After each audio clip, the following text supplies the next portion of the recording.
BWOne here at BWOne.com. And Thunder from motorwork.com. And this is the Tech Shoutout. And in this episode of the Tech Shoutout, we're going to talk about music on your phone. Do you use it? Would you use it? How you use it? And does it really matter?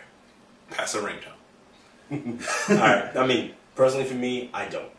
I mean, I have a Zune and I have a G1. Everyone knows the battery life of the G1, so that just strikes it out, number one. Number two, for me personally, having music on my phone can be sort of a distraction if I'm actually listening to music on my phone, because my phone, I use my phone for a lot of things. I surf the web on it. I use it as my calendar. I use a lot of the apps on the G1, so it almost feels like it's something separate for me. And again, I have a Zune, so for me that covers that aspect of playing music.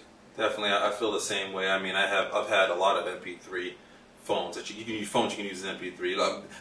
Realistically, can use them as MP3, like the Touch Pro 2. Like, it isn't realistic unless they have a 3.5mm head jack. To me, if they don't have a regular headphone jack, it's not realistically an MP3 player. Yeah, which is what I don't have.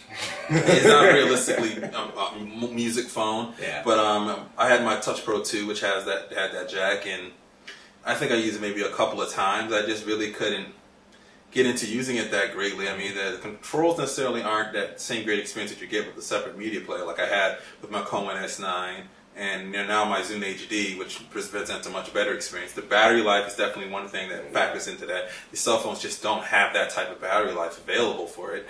And even with the Motorola Droid now, I mean, I have the music player in there and I have all that in there, but I use my phone for a ton of other things. It's like the multimedia aspect of that is just something very separate. I know I can listen and do something at the same time on the Motorola Droid. I know I can listen to music and go to a browser, type a text message, send out an email, and do a whole bunch of things at once.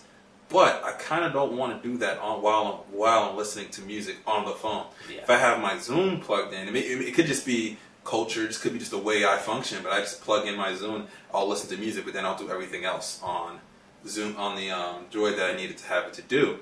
I use a lot of apps and functionality, and I feel like I want to save the resources for those apps that are more important to me than listening to music. I have a separate player for that. Kind of what brought this up is I've always noticed there's a lot of iPhone users out there that have iPod minis to listen to music on some other form of an iPod than the phone itself. And that's technically what the iPhone was supposed to finally bring together, which was listening to music on the phone, listening to listening to music, watching videos, internet, making calls, sending text messages, all that in one. But it seems like we can do all that. We can even watch videos as far as YouTube videos, web videos are the exception where you can watch those on a mobile phone. But when you get into the music and even the movies and the TVs and stuff on the phone, it just seems like that's put to the side somewhat. And you save that for your iPod Touch that you bought separately, that facility for that, or you save it for your Zune or some other form of a media player. I mean, that's definitely true. And I think the thing that makes YouTube the exception is 3G coverage. Yeah. You have access to it online, so it's almost like you surfing the web all over again. And it's the quality of the YouTube videos, because YouTube really made a focus to up the quality on the video, so if it's a high quality video on the website, it's going to be a high quality video when you're watching it on mobilely. You can even get some good music out of some of those. Some videos I've looked up on there, and I've been able to kind of pop my head a little bit to it because they made it very good for a mobile experience. Yes. But it just seems like, to me personally, honestly, outside of the iPhone, because at the end of the iPhone has iPod inside of it, every other phone has tacked on media controls. It's an afterthought. It's like in gaming where they have multiplayer on a single player experience. Gears of War. Gears of War is a great example of that. That's really a single player game. Oh, co-op at best. Co-op at best, but then at the end, out the multiplayer, it's a tacked on experience. To the Metal Gear Solid. I don't know how that has multiplayer with it, but somehow they came up with that idea. And, But I think you understand what I'm saying there. They're just it seems like they're just graphing and adding on music to it because it's just a checkbox. Oh yeah, definitely. On top of it. And if you think about it, if you look at your smartphone that you have right now, look at the media player, look at the interface, right, and compare that to, say, if you also have an iPod or a Zune or any other MP3 player, and just look at the interface and look at how it functions, you will notice that it is really a tactile feel. Yeah. Other than, say, like you said, other than, say, the iPhone, which actually has that built in, but every other device literally looks like, there's just a fast forward and a play pause button. I'll give credit to Android that it's probably the second best out there. They've tacked on a little bit better. And Touch Flow 3D is not that bad. That one isn't so bad. I did use that a couple of times. But it feels like, if you do not listen to a whole lot of music, or you're not a huge media player, you just want a few songs on there, then it makes sense to have that MP3 functionality on there. But if you're not listening to a whole lot of songs anyway, there's the Pandora and Slacker apps, which just pretty much solve that for you. We have these phones with these big storage, 16 gigs, 32 gigs, all these gigs of storage on there. But what are we storing on those? But I don't know. I mean, well, at least with Android for now, they haven't allowed access for storing apps yet. I'm sure that will come in the future. That's just a software fix. Software fix, definitely. But even that too. I mean, do you throw on movies on there, or do you do that on your Zune or your iPod? I mean, it's one of those, iPod Touch. I mean, So I mean, is it one of those things where you have all that space, or are we consumers one of those people where we say we just want to have that ability there? You want that checkbox done, so that maybe your Zune dies, your iPod Touch dies, and you're like, I need an MP3 player. Yeah. Then you have something to use, until it gets fixed, or you buy a new one or whatever it is. So I think you're right. That checkbox has to be ticked there to say, the phone has this functionality. It's a marketing. Yeah, it's a marketing tool. Because if you don't have it there, everyone says, well, your device doesn't have this. It doesn't have that. And really, what do you use outside of an MP3 file other than to put it on your phone, to use a ringtone generator to edit to make it a ringtone, and then outside of that, do you even use it again?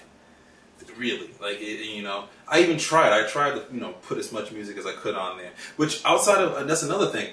Truthfully, the iPhone has the advantage of the iPod interface and being able to connect to iTunes, so that your playlist and all that sync. There's no out of body experience. Now I use Zune. I have Zune software. I have to then technically drag and drop my files over to my Droid if I wanted to use it. Or in some cases, when I have my Touch Pro 2, you could technically sync a Windows Media Player, but it doesn't sync like you think the way it syncs. Not exactly. You technically plug it in and detect the storage drive on there, the hard drive, and it just synchronizes it that way. I could probably do that with the Droid too, and you can synchronize your playlist and kind of keep it up and manage it that way. But that's another tacked-on feel. It's just another tacked-on experience. I think of a lot of these phones came with a very simple media manager, not a convoluted, clunky, junkified bootleg Rhapsody, bootleg iTunes, bootleg Windows Media Player experience. We're not looking for that, but something that just simply allows you to maybe even replay lists from the other media players. Because you got to figure they're either using iTunes, Windows Media Player, or a Zune interface, or some other form. But they technically all use sort of the same playlist technology. If you can support those where people can just go, I just want to use this playlist. I can make it in this where here, and I just open up this app, click here, sync this playlist to my phone. And just be middleware, middleman between the two of them. That would be great. I think that would help improve the experience, but I still don't think, until battery life gets to the point of battery life, 1 month. You take a month before you have to charge your phone again. I seriously think that is definitely going to be a while. But it's funny how you mentioned playlists, because just right now in my head I'm thinking, when will we come to the point where with the basically now the two major smartphone challenges, either with the iPhone and Android, or even where we have a situation where we will have something like a Zune app for Android. Will that ever happen? Will there be an iTunes app? I'm just saying, just theoretically. I know it's almost far-fetched. I know this is sort of a little bit away from our main topic, but it just came to mind because you just talked about the playlist and how, if I had an iPod and I have a Droid, there's really no way other than dragging and dropping my songs in there. I think when companies such as iTunes and Zune Marketplace, when those stores realize they want to expand outside of their own players because it's still a very selfish market. I want this for me. And that's the whole reason why Microsoft doesn't use their own media player for Zune, because that was the other way of going about it. Hey, you use everything on this. Yes. You just come in and just use our player, but everything support. Now, Zune and those are the two biggest players out there are thinking in a totally different way now. And I think until they decide, which I would catch Zoom doing that before Apple. Yes, Apple would ever I definitely agree. You know, I could see Zoom Marketplace being made not only for the Windows mobile phone when it ever comes out, and also make it Android, and a port of Android being made on there because and Palm too, because they want to sell content. Yes. Or they let that Zoom service subscription will work, and if they could get those key things on there, if they could get Zoom Pass to work with the other phones, and iPod doesn't have that because Apple refused to have a real subscription service, a real true subscription service. They just they have to put some numerical value and limit you in a certain way, and Zoom saying, hey, a la carte, have everything that you want for $15, and they could put that on the phones, and let's say just charge your phone bill. That could be when the ball could get started, get the ball rolling. You're definitely right, because you know what that also helps Microsoft do, I think, and it's funny that even though we're digressing from the topic here, is that you think about all the other quality MP3 players. You have the car ones that make solid MP3 players. They can look at this opportunity and say, you know what, the reason why we always slack in the game is because Apple has the service that goes with it. Microsoft's not providing the service. We cannot throw it into our car on S9 or S10, whatever it is. Say, you know what, you have our awesome MP3 player now. Zoom Pass on that. Definitely. That'll be definitely an advantage. So as you can see here, we have, just by even bringing up this topic of do you use music on your phone, there's several different questions, there's several different ideas that come up as the reasons why and why not this could possibly work out. So we want to know is what you think. You can obviously post a text response to this video. You can post a video response. The video response is really big. You can post a video response to let us know what you think of this topic here. Give us your ideas. You can head over to BWOne.com at BorderWork.com. You can start a discussion on this very post. So let us know what you think. So this is Bowman from BWOne.com. And Thundy from BorderWork.com. Reminding you to follow us on Twitter at BWOne.com. And BorderWork.com. Subscribe to our YouTube page. All you have to do is click that yellow button, subscribe up, get the latest news, reviews, tech. Why not subscribe? You're already watching the video. Get some more videos. We're going to be pumping them out to you. Make sure you 5-star the video as well. That would be greatly appreciated. Also, subscribe to our RSS feeds. Make sure that's the best way to get all of our news right away, all of our postings. Just subscribe right to our RSS feeds, BWOne.com, BorderWork.com. And always remember to live your tech world in high definition. And always enjoy your entertainment.